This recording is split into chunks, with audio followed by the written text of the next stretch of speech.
This week's episode of the podcast is brought to you by Comixology. Are you tired of being stuck inside the house with nothing to read? Check out infamouspodcast.com/Comixology for your free 30-day trial to Comixology Unlimited. That's infamouspodcast.com/Comixology.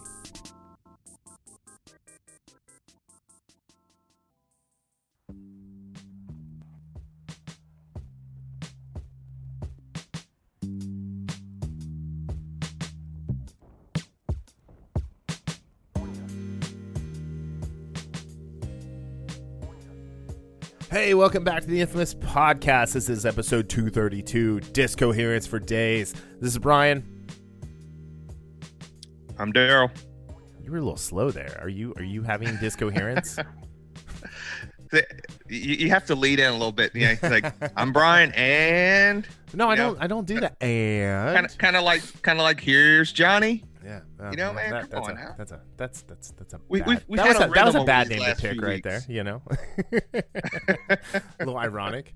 Anyway, hey, real quick before we get started, I was just telling Darryl about this. I updated our Patreon page. We have a bunch of new tiers, cheaper prices, some really cool prizes, rewards that go along with those tiers. And to start out, we actually got a new patron. So at the Infamite level, we want to give a shout out to Julian Brown. Hey buddy, thanks for donating. Your stickers are on the way. And yeah, thanks for supporting the show. Anyway, Darryl, what's happening, buddy?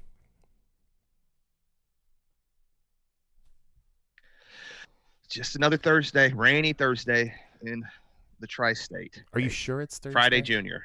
Friday yeah, Junior. Well, yeah, like you were talking about Thursday, and I had a brain cramp of thinking, oh, it's Thursday. But you know, when you work from home, and I've done this for a few years now, shit just runs together. Yeah, I mean, it really days just run together. Like you and I both have been like remote workers for a long time, and it's like I never know what day it is. So. Yeah, I actually saw a Baby Yoda meme the other day where it was like, is today Friday? And it was like, it doesn't matter. I will or what day is today? And it's like, it doesn't matter. I will say it was really funny today. I probably got like 10 emails of stuff I've ordered over the past like 4 weeks or so.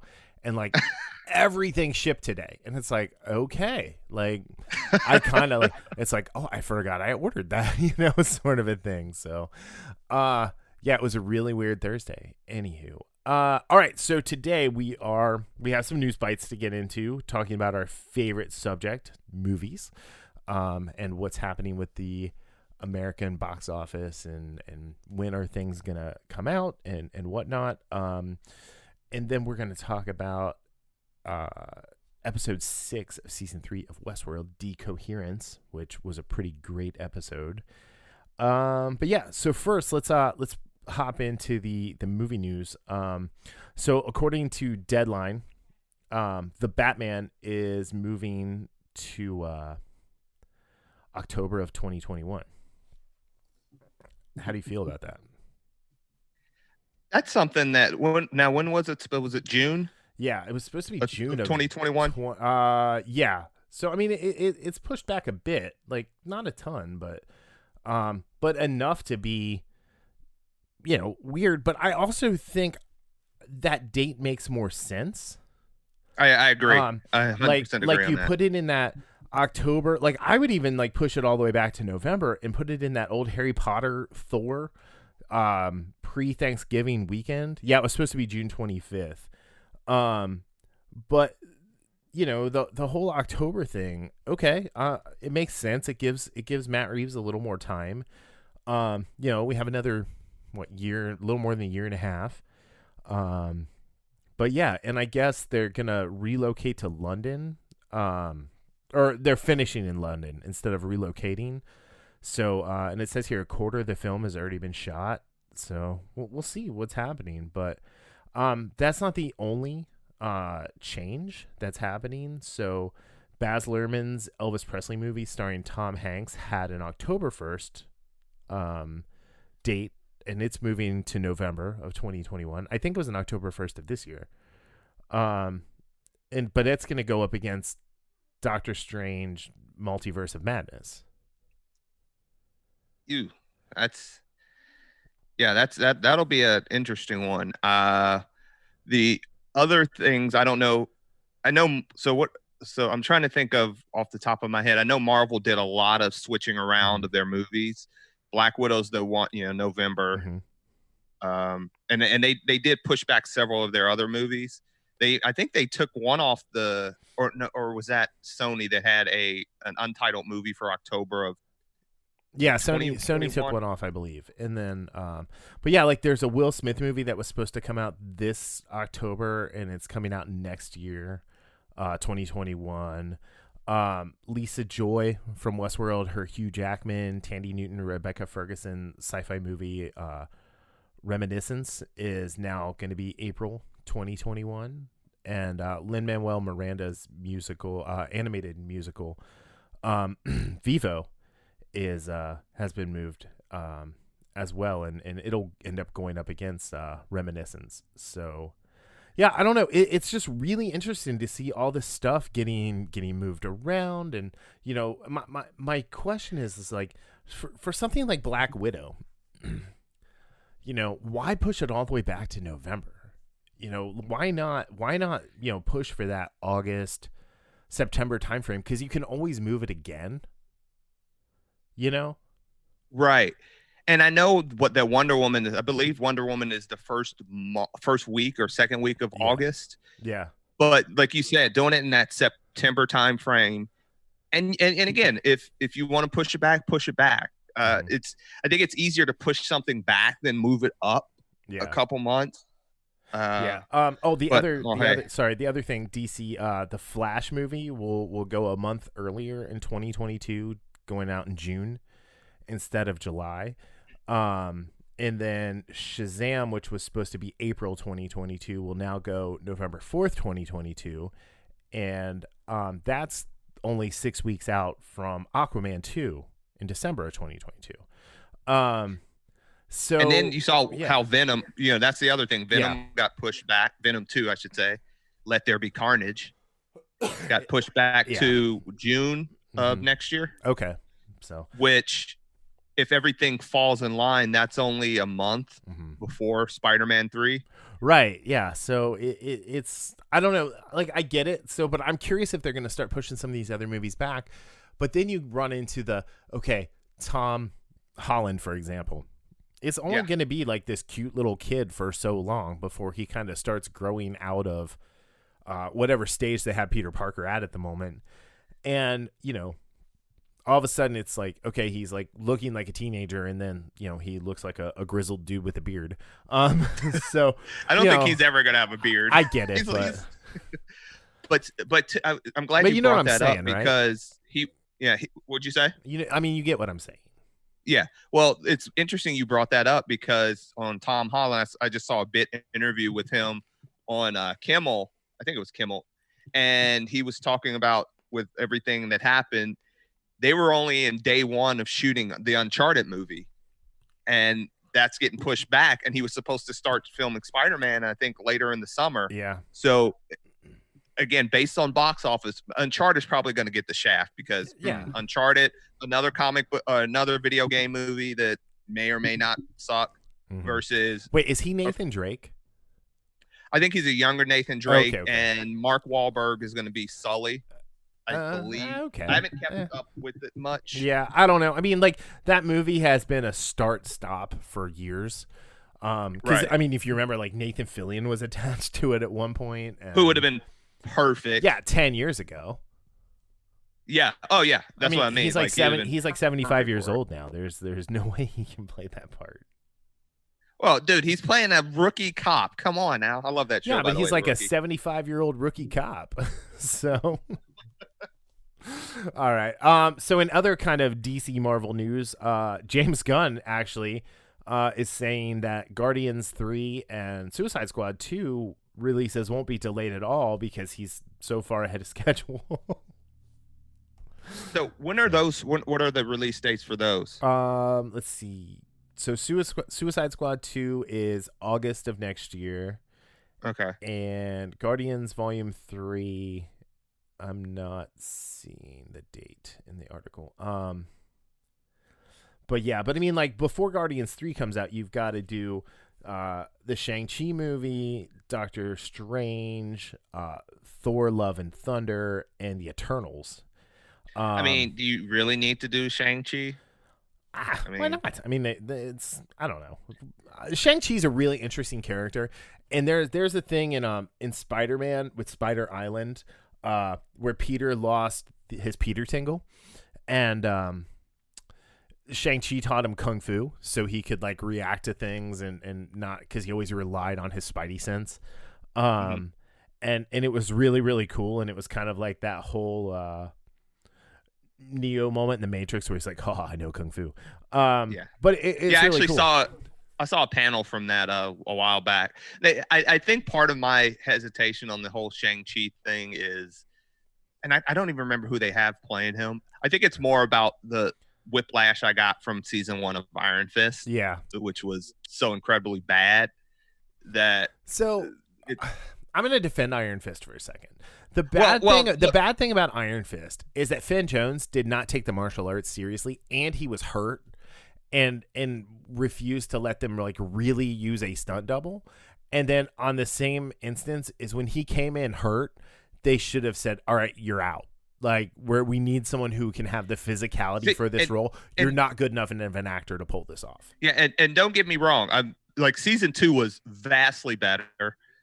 It still wasn't great, but I actually enjoyed season 2. Season 1 was just terrible, from not just from his perspective, just the storytelling perspective. Yeah. I didn't like the direction it went.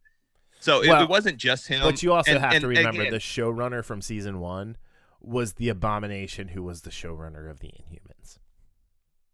Of what? The Inhumans. Oh, the Inhumans? Yeah. Oh, that makes a whole lot of sense. That tells you everything you need to know. I watched 3 episodes of the Inhumans, and that's 3 episodes too many. Okay, so I watched all 8 because I'm a masochist or sadist. I'm sorry. Masochist. I'm a masochist.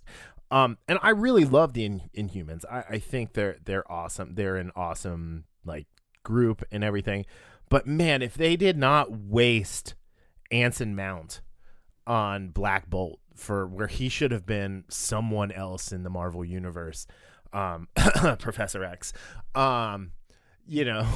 it's just wow. What a catalog of missed opportunity there. Oh man. Okay, so anyway, let's please get to something else. Yeah, I'm just like having flashbacks of Ramses taking clippers to Medusa's head. Yeah, which was stupid. And that hair was awful. Anyway, all right, on good news, Westworld was announced this week, renewed for a 4th season. Which we were talking last week about how kind of the numbers of the show have been not as high as past seasons. They've gone down a little bit, and yeah, but I mean, I've been loving this season. I think season 3 has been amazing. I have some friends who are hating on this season, but they're allowed to have that opinion, and it's maybe not for everybody because it is a different show.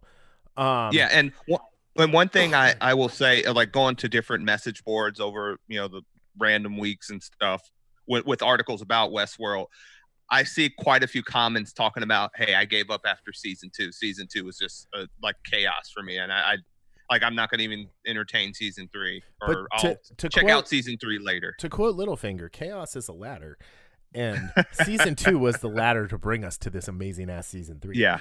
But like, I'm just saying that a lot of based on the numbers, I think a lot of people checked out after season 2. Right. It's like, okay, this is too convoluted for me. Right.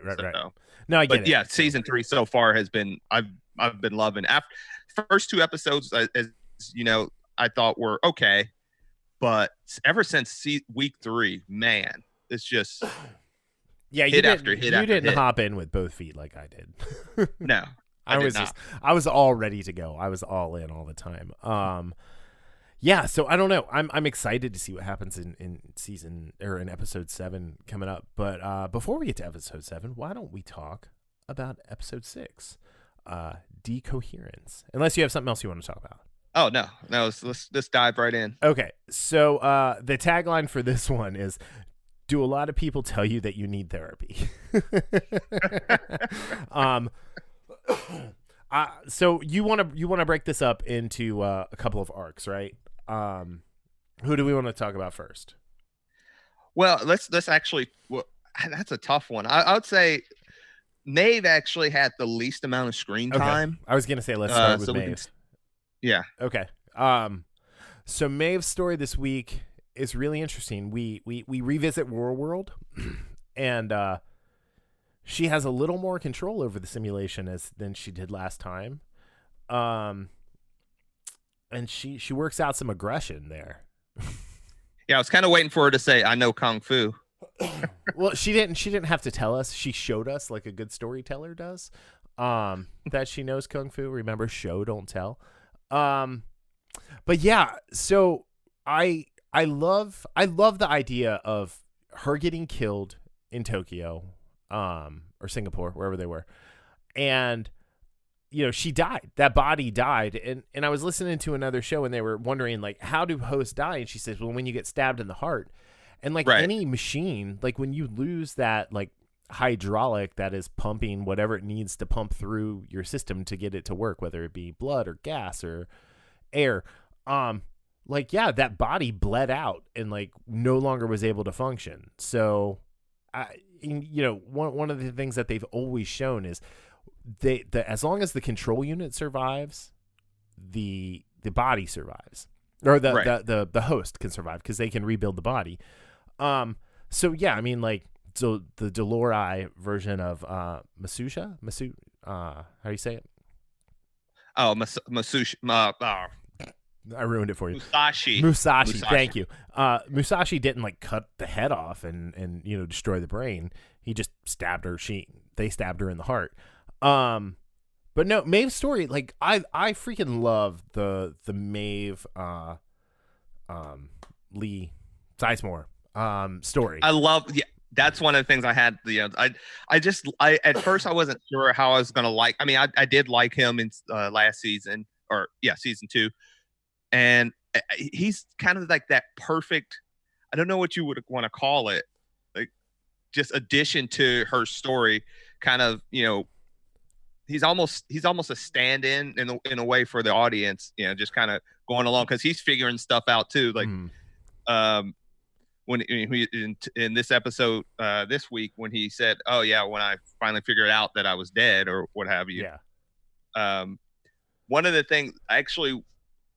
And this is a perfect, even though she had the least amount of screen time, it's funny because she had one of the most powerful lines in the season thus far is in the show's opening. Mm-hmm. She's seeing, she's in the field where everyone disappeared, where her daughter and Teddy and the others went, disappeared to. And she said, "This isn't real." Right. And that's kind of one of those things that really plays into the Westworld, just the whole theme of Westworld. What's real, what's not, what are you in control of? Right. And this episode in particular, especially when we talk about Williams, fascinating arc in this episode. Right. Yeah, so one of the things I really liked about Sizemore this week is he took her to a bar, and he had programmed the bar so nobody could see him, and then she's like, "Oh, so just like in real life." Yeah. So, but I do think the interesting thing is like Sirach and Insight got Sizemore completely wrong at the same time, because they programmed him to be devoted to her lovingly, right? And right. It's definitely like the program has morphed a little bit to be a little more platonic, but she doesn't love him. He doesn't love her now. But it's really interesting to see the role that he's fallen into as like a pseudo Jiminy Cricket, right? He's the conscience on her shoulder, and I'm wondering now, is he like a glitch in the Matrix where they don't necessarily realize that he's a program who's going rogue? Yeah, I didn't even think about it that way. Like kind of like flying under the radar. Well, yeah, and jumping kind of towards the end of the episode, she's building her army to go against the Delori, and we lost Hector because we saw R.I.P. Hector. Yeah, pour one out. We saw his brain ball get just crushed, and it was all gooey. That was surprising. Yeah. So like there's a big like thing on the web thinking like she's gonna put Sizemore in Hector's body that was being built. And that's what I was wondering, because I'm thinking, so there are 3 hosts, right? Including her. Well, not including her, but there'll in be addition 4 to her. total. Yeah. With So there's 4. So it was Hector was 1. That would make sense to put Sizemore in there. Mm-hmm. Now, the other 2, one thing I don't recall, and this is why I wish I would watch season 2 again. Did Clementine escape into that other world, or she? No, she was damaged. Remember, she had the pseudo lobotomy, and she was turned into the Trojan horse. Okay. But so we'll get to Clem in a second. So the thing with that they're saying is they're going to put Sizemore into Hector's body, and then they're saying like, well, Sizemore wrote Hector's story, so and he wrote it like to be the idealized version of himself, right? Right. But this isn't Sizemore. So it's not going to be like, oh, I get the chance to live out this fantasy that I had. It's going to be what do I do? It's going to be a very fish out of water thing, and it's going to be really interesting to watch the guy that was Hector from Lost and 300 try to play like he's trying to be Hector. You know what I mean? Yeah. Yeah. So I guess if you look, I don't know, how much do you watch and like pause and like look at the screens and stuff like that? Oh, I pause. I try to pause it, like for last week, for instance, or it was the week before when everybody got their ratings. Yeah, I was trying to read everything, everybody's ratings. So with the one host that was being built still, it was Clementine's serial number from season 1. When one of the times they were working on her, it was like CP and then the 9-digit number, and Clementine Pennyfeather is her name. So that's why like a lot of people are thinking it's Clementine. I'd love to see Artemis, the lady with the snake tattoo, come back. Because she was such a badass, I loved her. Yeah. Right. Yes. Like I could see like the 3 of them going up against the Delori, and then like Sizemore, Hector, whatever, Hectmore, whatever you want to call him, like kind of like fumbling around in the background for comedic effect. Yeah, I loved her, Artemis. Oh, she was great. Yeah. Oh yeah. And remember in Shogun World there was the Asian version of her with the dragon tattoo instead of the snake, and they were all getting along, or the 2 of them were getting along, and it was pretty cool. But no, I do think like Maeve was put into the holding program that was Warworld because Sirach and the people from Insight recovered Connell's memory ball, right, which is corrupted, and so they were having her interrogate a version of Dolores, and we were having fun with the idea of Evan Rachel Wood sitting naked on that metal chair, and I was like, I imagine it's cold, and you're like, no, they definitely have somebody sitting on there, and I think that's worse, right? When you sit down to a warm seat on your naked butt. It's just creepy and gross. But the hair extensions were in full effect because they were of Evan Rachel Wood's new no nudity clause in her contract, which fair enough. I don't think her sitting there naked added anything to the story. I don't think her sitting there with super long hair extensions took anything away from the story. But it was really great when Maeve is kind of questioning her on her motivations, and the Connell's Dolores says, I'm not the one who can control all of us. Well, no, she said, she was like coming from the person who can control. Right. Oh, that's right. That's right. Yeah. Yeah. So it's funny. They're basically the entire conversation just solidified that in their own way that they're the same person. Not the same person in the sense of they're the same as far as they're the same as far as their base code is Dolores, right? But they've had the different interactions with the world now that has fundamentally changed their core. And so Connell's was always there to be a suicide bomber. Like I think that was the whole reason she created him. And yeah, so but it was really cool watching them interrogate her, and then Maeve is able to kind of see into the real, and watching Charlotte Hale, the Hale Loris, as Lisa Joy called her in the after credits stuff, work her way through. So as she's working her way through, the memory ball or the memory cores that are attached to the new host being built. And you were going to say something. Yeah. So what I was going back to right before they started interrogating her, or the Connell's Dolores, Maeve says she can't hurt us, which I thought was just kind of interesting, because she was like, in here, I'm in control in here. Right. And Maeve gets hurt as much as other than her daughter being taken from her, standing there powerless as she watches Hector get crushed out of existence. I thought that was just that play on, or not the play on words, just that her phrasing of she can't hurt us. Right. And yet, her Hale Loris. I would argue that this hurt more than her daughter, because her daughter was a cornerstone memory that was given to her. It wasn't something earned. Yeah.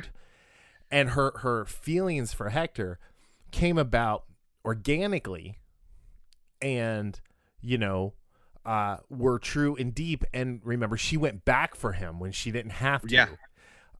Yeah. Oh, yep. So yes, I feel like this is the worst thing, and her reaction really shows that. And then just kind of to fast forward, you end with Maeve, having been rebuilt, which was so cool to watch, them putting the eyebrows in, and cutting the hole in the head for the memory ball, and kind of watching the skin go from that milky white to the right color pigment for Tandy Newton.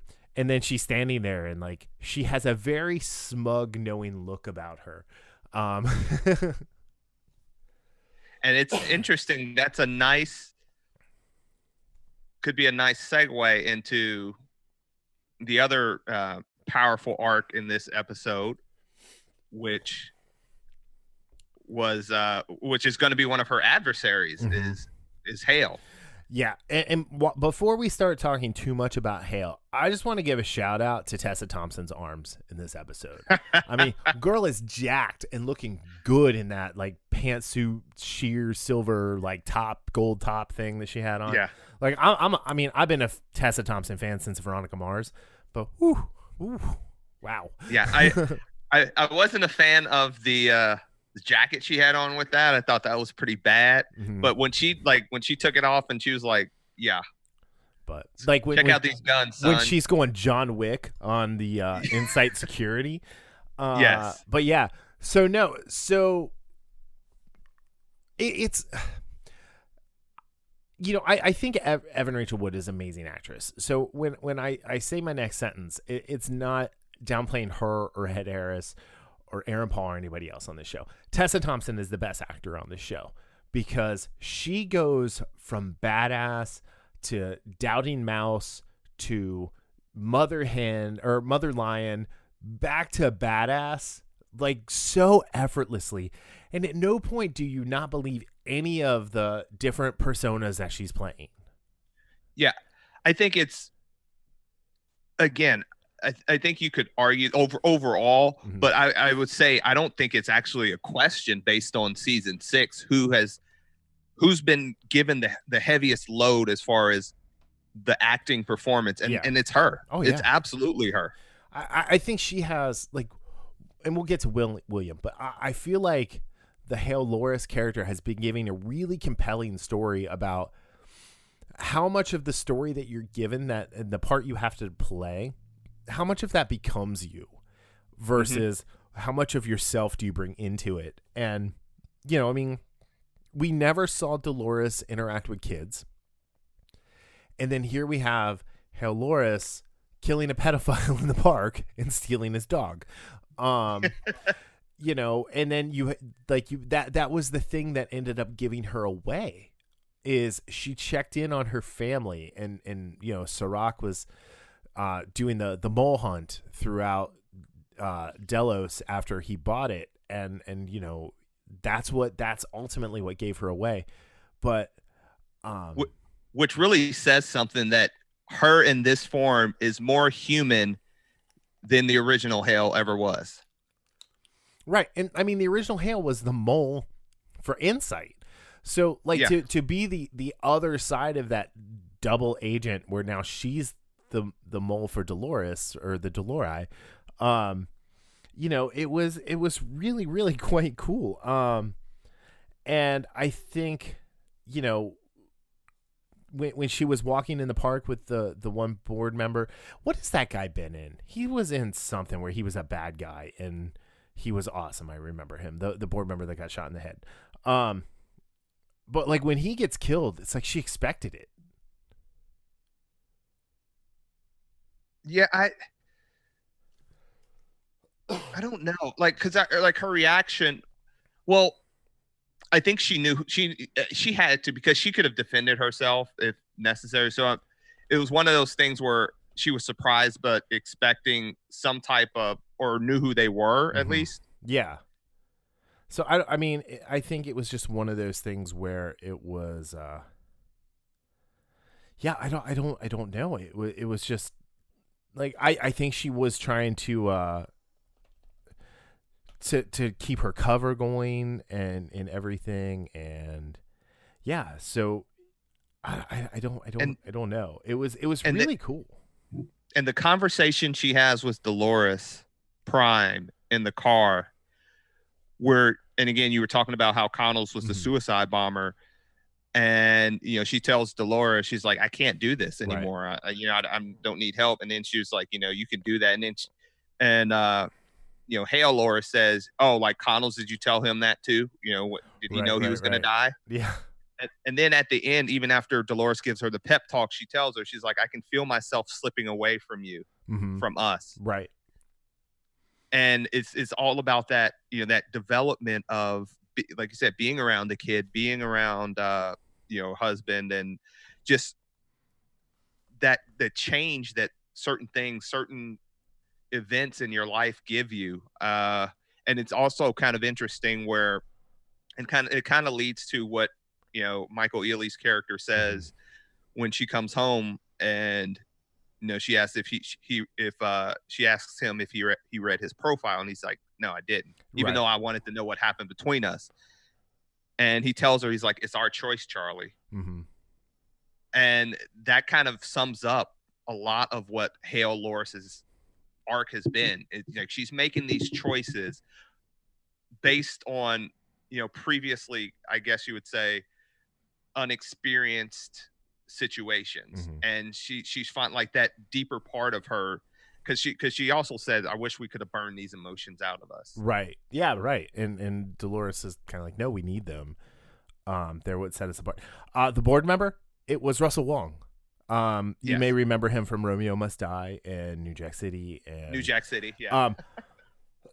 But yeah, he had the awesome fight with Jet Li in Romeo Must Die, because they were buddies from China. Oh yeah. Yeah. So anyway, and watching him get killed. And do you remember that show Black Sash that was on I don't remember, it was UPN or it was the WB with the karate school. Do not remember that. It was really dumb. So you're not missing anything. But yeah, sorry, I didn't mean to do that. But no, you're right. Like the whole emotions thing, not having them would have definitely made their jobs easier. But because they're not the bad guys, they kind of need those. They kind of need those emotions. Yeah, because I think Dolores says, you know, if we did that only to survive, would we, you know, basically something along the lines of, would we really be worthy, or, you know, would it even be worth it? Right, because you want to thrive. It's not just about surviving. It's about starting. Right. It's starting and protecting your species. Yeah. Which, you know, I think if we learned anything about Sirach last week, is he's not really he likes to say he cares about the human race and humanity, but I don't really think he does. I think he actually does, but I think and I think we said this last week, he's gotten his initial aim, his initial cause, it's been muddled with the power he's gotten. Yeah. So like, I think for 100%, like his initial goal was to preserve humanity. And as the years have gone on, he's gotten a little bit, he's gotten a little bit too much power. I mean, he has almost unlimited power. Like, if you want to be honest, unlimited power. Anyway, no, you're right. I think you're right there.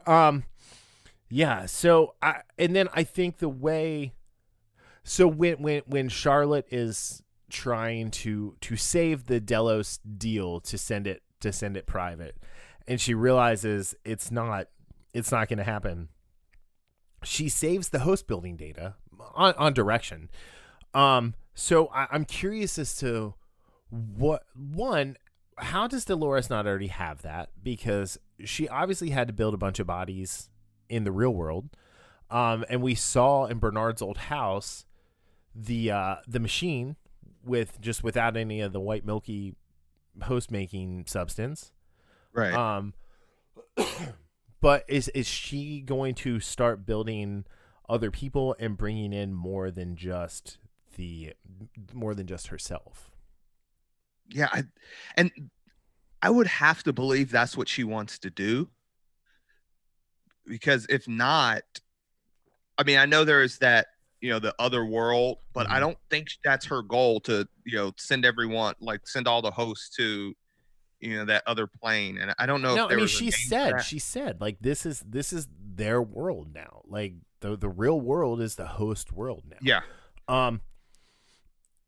But yeah, and so, there's that. And then, Charlotte gets found out stealing the data. She kills the guy, which was pretty cool. And then she goes like a baller and just sits in the boardroom. And then, Sirach's like, calls her out for being the mole. Okay, a bit of point of contention here. And this is a little bit of a what I would call just a pet peeve. You're checking her purse and you bring something out that looks like a bomb and you just set it on the table. Are you serious? I thought it looked like one of those really fancy, like Yeti, like a futuristic Yeti coffee cup that kept her coffee cold or warm. Now he should be fired and never be a security guard anywhere else. Yeah, no. The security in this show, just in general, is laughable. I thought. Can you hear me? Yeah, I hear you.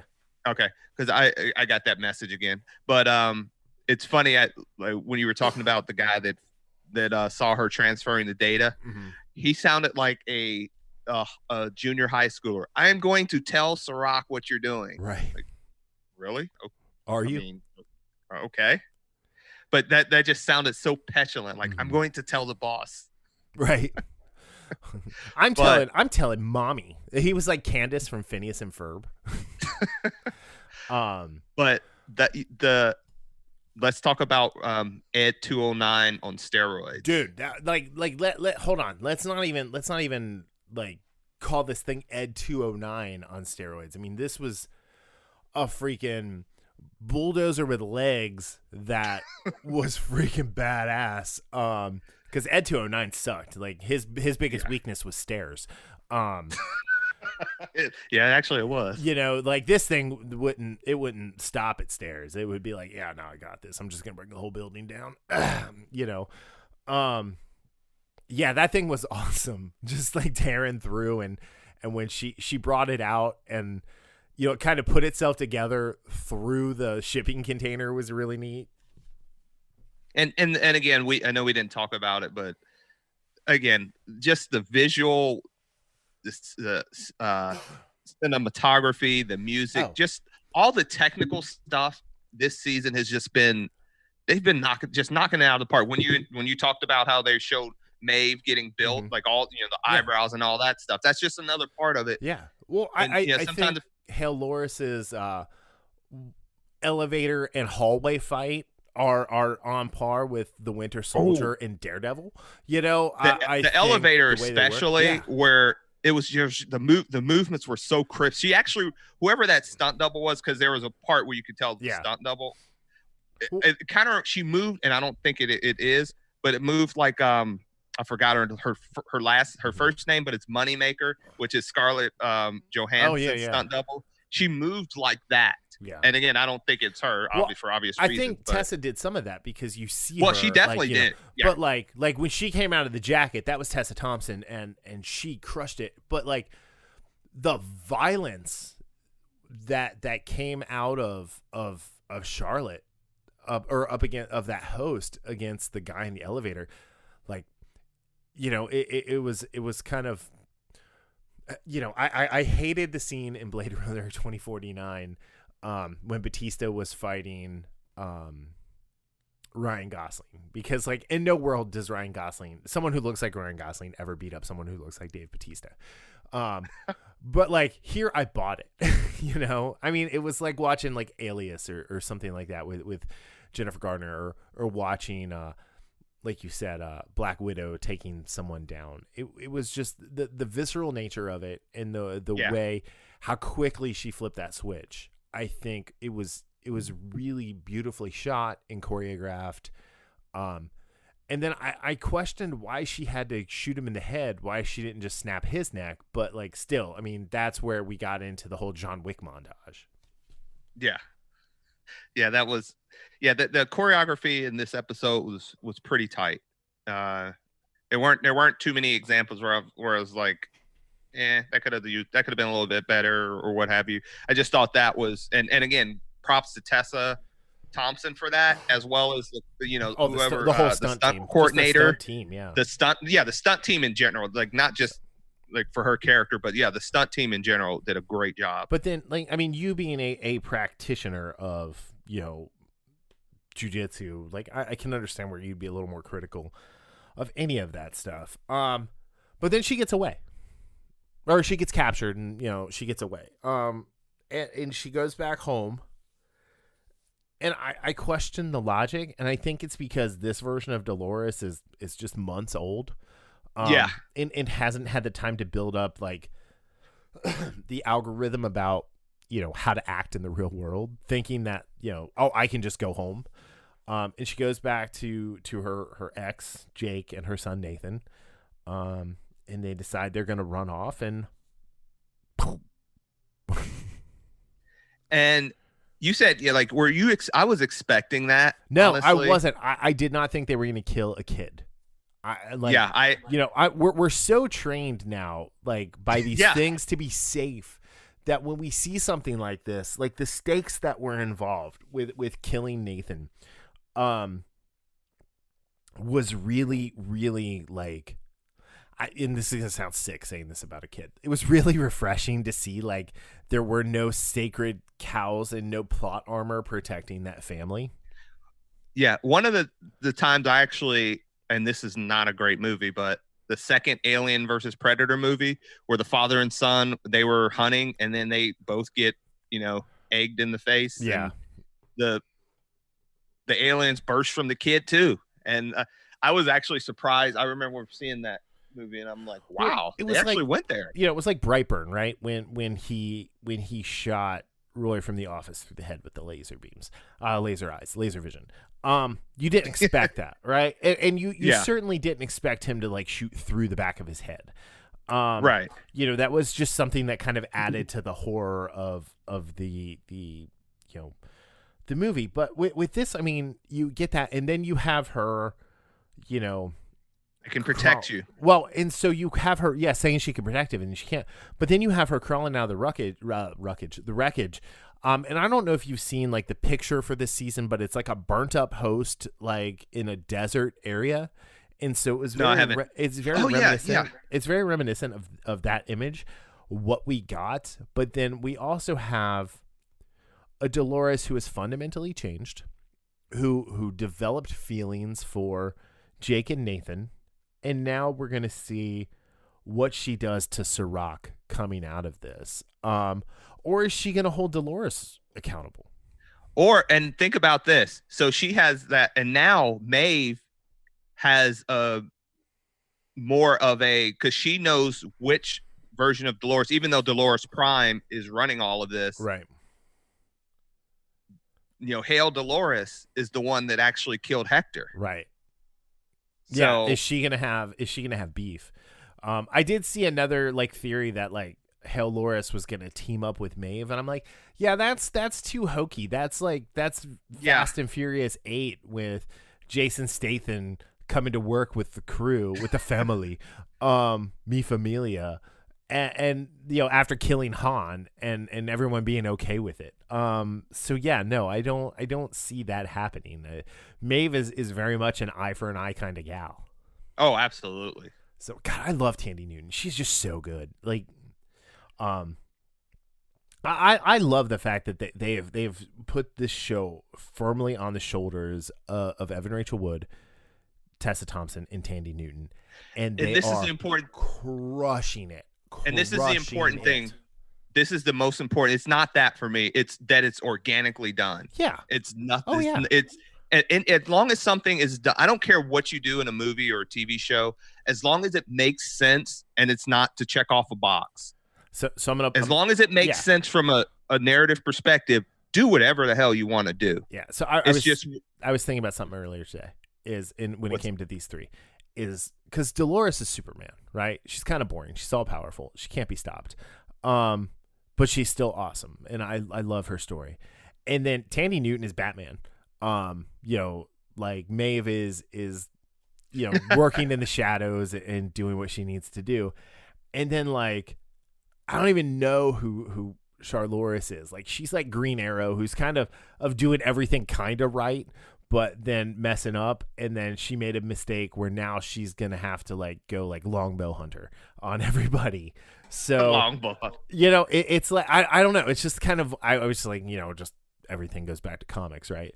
Right. But yeah, so I don't know. This story was so good. And then to segue to the next person we want to talk about. She did call Dolores. Dolores did call Dolores and be like, "Hey, we found him." Because the tracking serum, I guess, that they stuck in William right before she had him carted off to the loony bin.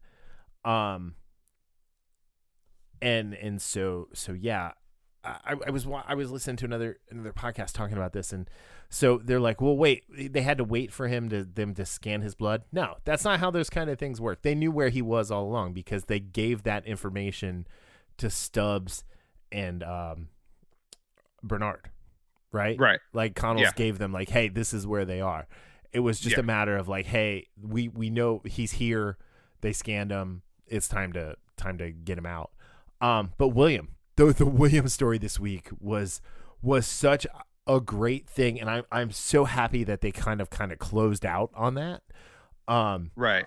But the 5 Williams and James Delos running a group therapy session has got to be one of my favorite things HBO's done in 5 or 6 years, and that counts all the cool Game of Thrones stuff. And you know the funny thing, and this is when you say, hey, this is uniform throughout. Every version of William is trying to blame something else for what he did. Yeah, except the Jimmy Simpson version when he's like, I'm the best of you guys. He doesn't understand. Oh no, he even did too. But he doesn't understand how they messed up his life. You know, he's not well, necessarily. no, he even did them. like because he even mentioned something where he's like, well, if this didn't happen, well, maybe this is why I'm this way. Yeah, it's not until that's right with the kid because he's like, oh yeah, maybe this is why I'm the way I am. Yeah, no, you're absolutely right. I forgot about that. Yeah, it was this. I mean, this whole thing was so good, and you know, with the interesting thing with William is we never got the bars to know when he was or wasn't in a simulation, right? It didn't go into the condensed 16:9 black bars on top and bottom. Right. Even when they stuck the retainer in his mouth. And ow, like, can I just say ow? Like, I don't want that put in my mouth. Like I cringed at that. Like I got goosebumps. Like when they did that, I was like, oh my God, that's the worst thing I can think of happening to me. The little drills going up into the soft. Oh God, just But yeah, and so how long do you think he was there? I don't know, because you hear them say a while.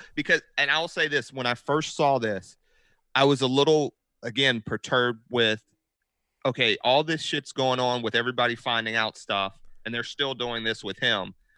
But then, they play it out at the end where everybody left him. Yeah. Like he was left there. He was just left. And they're like, he's been here and they mentioned, and I think it's Stubbs that says looks like he's been here for a while. Yeah, it looks like he's been here for a while. I feel like we definitively know now that William is not a host. He is a person. Yes. He's a real life boy. Not to say that he won't become a host at some point, because if you remember at the end of last season when William had his thing with Dolores in the rubble or the ruins of the hub, right? That was they said that was in the far future.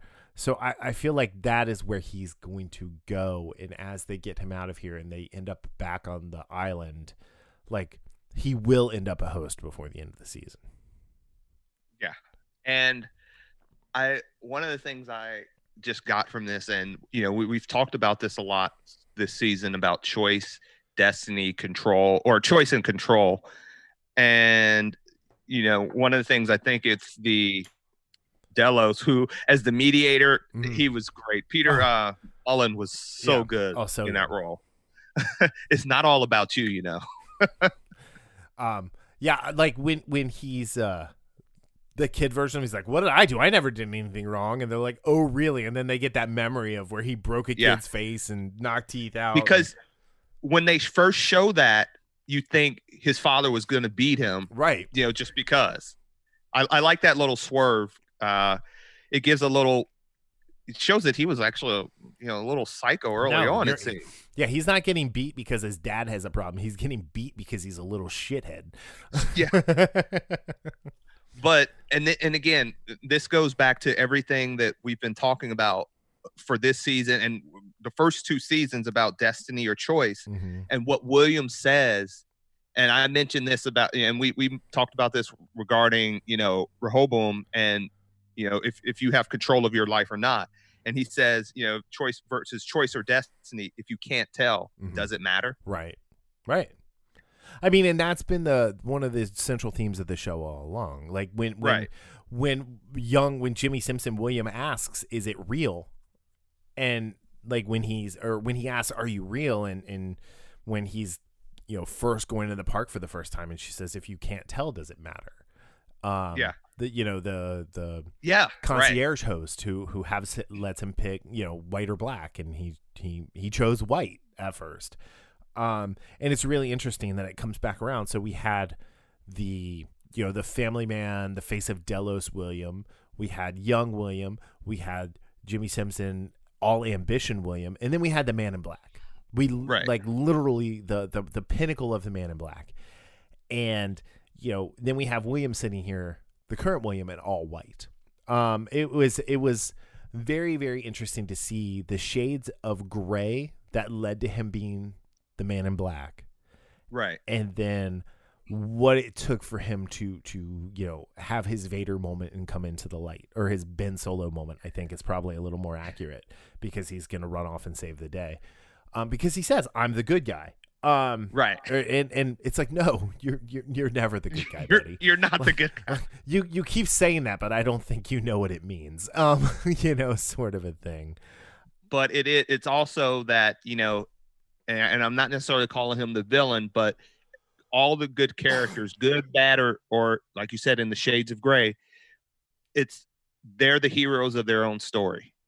And there's no better example of that than William, as we get him after he takes out. Yeah. Well, when he beats himself up, and I loved him beating Jimmy Simpson with the chair. I thought that was awesome. Yeah, I don't know. I still think Bernard is going to turn out to be the bad guy.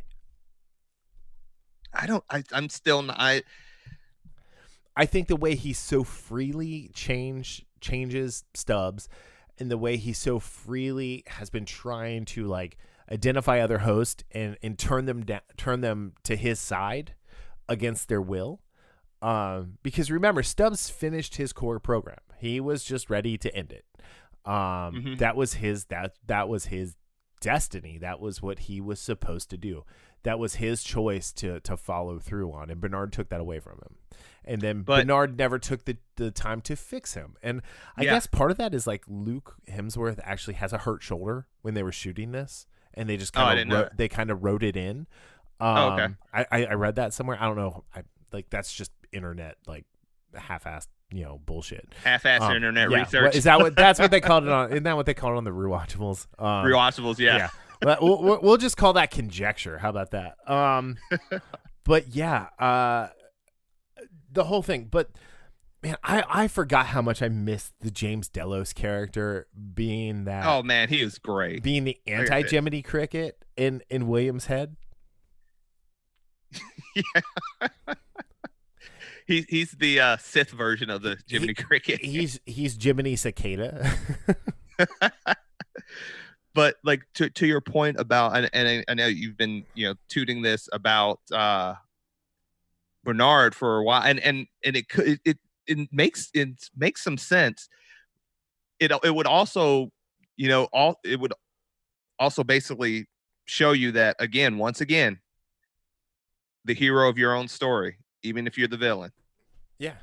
Because everything Bernard's doing, he's doing because he thinks it's the right thing to do to stop Dolores. Mm-hmm. And how funny would that be, to your point, if he ends up being the one that becomes the bad guy? He's the actual divergence in the Rehoboam. How do you say it? Rehoboam. Oh, there we go. There we go. Rehoboam. Rehoboam. Rolos. Anyway, I do want to talk about his therapist real quick. Where I don't know if she was real, or if she was a simulation, but her profile was just devastating. Like, husband leaves, she loses her kid, she has multiple affairs with patients and coworkers, and then they're taking William to the chair where they throw him in the AI or the augmented reality, and she just walks off her desk and and that's where I wasn't 100% sure if that was real or not, because I know he was still tripping balls off or whatever they gave him. Right. Well, but and I so was just like looking that's my question. Is that real? It's like when Hale was walking back to the apartment, did you see someone? It looked like someone jumped behind her. Yes. Like, and I don't know if it was just like closed. Like I paused and rewound it, and paused and rewound it, and like I feel like if it would have been a person, you would have heard some screams. Even though the chaos that's happening. Right. Yeah, it was. I don't know, but like this whole idea of like getting like the insight on, no pun intended there, the future that has been prescribed to you, that it's the machinations of a machine to steer you in a certain direction. The way Ash dealt with it, Lena Waithe's character last episode, seeing about her brother his life was gonna end violently, as was hers. I really wish we could have seen what Marshawn Lynch's was. It would have been cool to just be like, yeah, retired to a beach. Yeah. But I will say this though, and again, it might be when you're kind of lying to yourself, facing the truth, even though deep down it's the truth, might be a little kick in the teeth. But knowing what she does, why would you expect any other end than a violent end? Yeah. These violent ends with their violent delights. The other thing that leads me to believe none of that happened is because all of the orderlies were Confederados from season 1. Just like Craddock when he came in, because he was the one that actually woke William up. Yeah, Jonathan Tucker. Who I like. Do you remember him on Justified? No, I remember. You didn't make it to the end of Justified. Okay, so he's a treat in the very last season of Justified. He was in a great show called The Black Donnellys. Great. Yeah, I remember that show. That great is overstating. It was a show I really liked. How about that? With it was like really the first thing I ever saw Olivia Wilde in. It had Kate Mulgrew. It had the kid that played Smalls in The Sandlot, Tommy Geary. But yeah, no, I'm always happy when Jonathan Tucker shows up and stuff, because I think he's usually pretty likable. Like no matter what he's doing, like you enjoy the way he works as an actor. But yeah, man, I felt like with this season, I actually put at the beginning there, this is season 3 just put all the pieces on the board for the final showdown over these last 2 episodes. Yeah, like, yeah, like everyone is in the starting position of this opening move on a chessboard. But it's a three-way game between. Actually, it's a 4-way game. It's because it's Dolores versus Serac, Dolores versus Bernard, and then Maeve versus everybody. Yeah. Because I really truly believe Maeve is helping Serac only as so much as he has her off switch. Yes. Once she gets that, he's gone. He's basically dead to her. I don't want them to kill him though. I want him to be the villain for the next 2 seasons. Like I want him to be the villain for season 4, and I want him to be the villain for hopefully season 5, and then that's it for Westworld. Like I don't want more than 5 seasons of the show.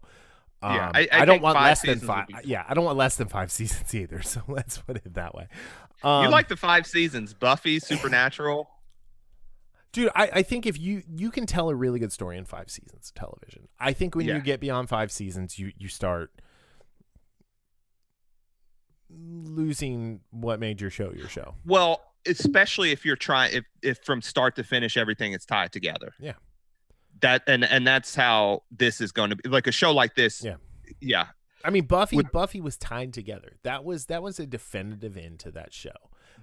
Yeah. Supernatural was tied together. That was the definitive end to that show. Yeah. And I get why they brought them back. I understand. Yeah. And I will say the differences with Buffy and Supernatural is they could throw out those monster of the week, as you could call it.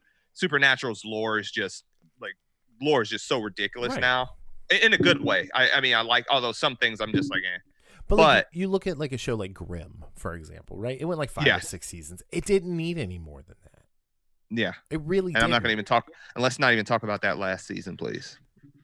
I mean, it's just an example of another show that went one. But no. But to this is a type of show. It's you're right. It's perfect at 5 seasons. Yeah, it's absolutely perfect. We're gonna know everything we need to know about this world when it's all said and done. And even better, because it's not network, you're not going to get the filler. Like this is a show that filler episodes would kill a show's momentum. A show like this momentum. I love the 8 episodes. I love that it's only 8 episodes. I love it. Love it. Love it. Love it. Less is more. Good storytelling is good storytelling. I hope we don't have to wait 18 months for the next season to come out. But yeah, it's just, I'm so excited for the end game here. Yeah. We're at the we're in the end game now. We're at the end of the maze, right? We're the middle of the maze, sorry, and we're ready to see what happens. And you're right, we are at the end game now. Like, Doctor Strange, this was probably one of his 14 million solutions. Yeah, and I'll just say again, like this episode from beginning to end, just the poetry of keeping these through lines. Like I said, it started us off with Maeve realizing, as beautiful as everything is, she for a split second she's looking at the field and just feels at home, and then she's like, this isn't real.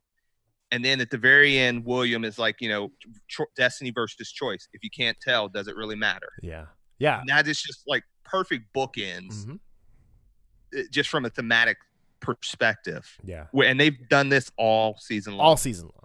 And I just kind of want to add one more thing, and then we can wrap up. But in the little post making of when the car blew up, they were filming in downtown Los Angeles. They were not allowed to blow up a car on that street, and the way they did that explosion is just, that was pretty cool. Virtual effects mastery, and like, even if you don't watch Westworld and you're still listening to this, why?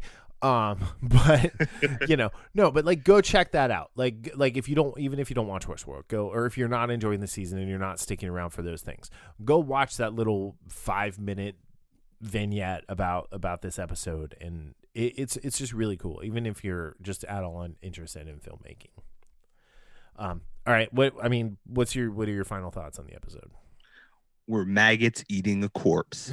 That was a strong line. Dude, the whole entropy thing and like, Yeah. people are the problem and oh god, it was like, man, Ed Harris is so good. He's so good. We rewatched The Rock not too long ago, and I just forgot like how powerful he is in that movie.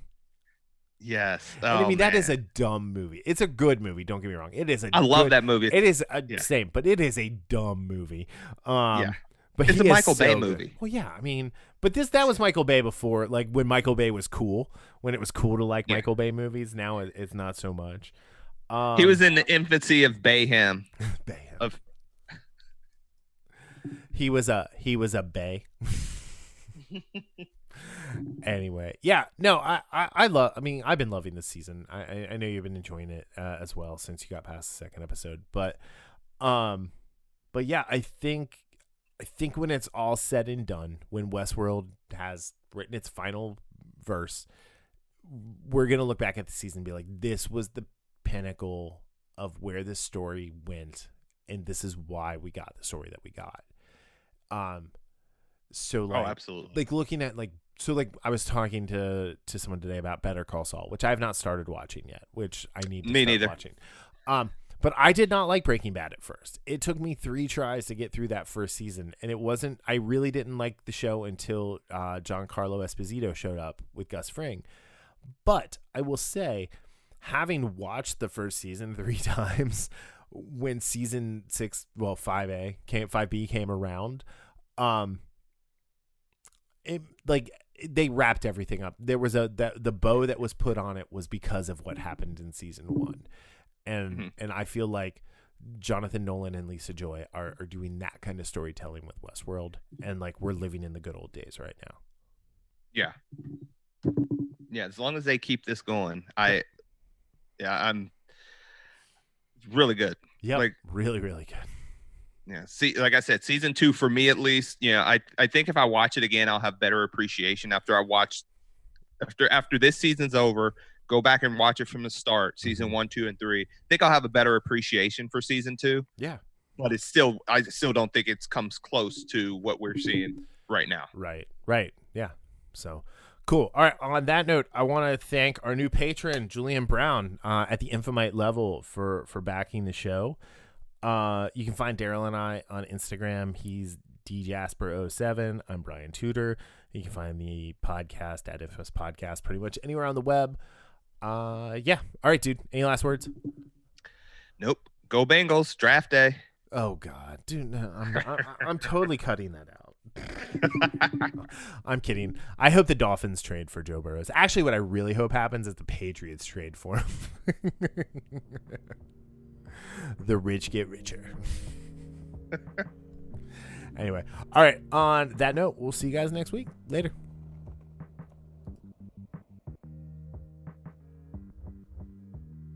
The Infamous Podcast is recorded in Kings Mills, Ohio, just north of Cincinnati, with new episodes out every Sunday. You can find more information about the show online at infamouspodcast.com or on Facebook, Twitter, and Instagram as at Infamous Podcast. You can subscribe to the show on Apple Podcasts, Spotify, Google Play, iHeartRadio, or your favorite podcatching app. If you're enjoying the show, consider giving us a 5-star review on Apple Podcast or check out our Patreon at patreon.com/infamouspodcast for our new tiers and rewards. The Infamous Podcast is hosted and produced by me, Brian Tudor, with music provided by Michael Henry from meetmichaelhenry.com. You can find me on social media on Facebook, Twitter, and Instagram as at Brian Tudor. So, whenever you're listening to the show, have a great day, night, evening, weekend, whenever it is. And we'll see you next time. Later.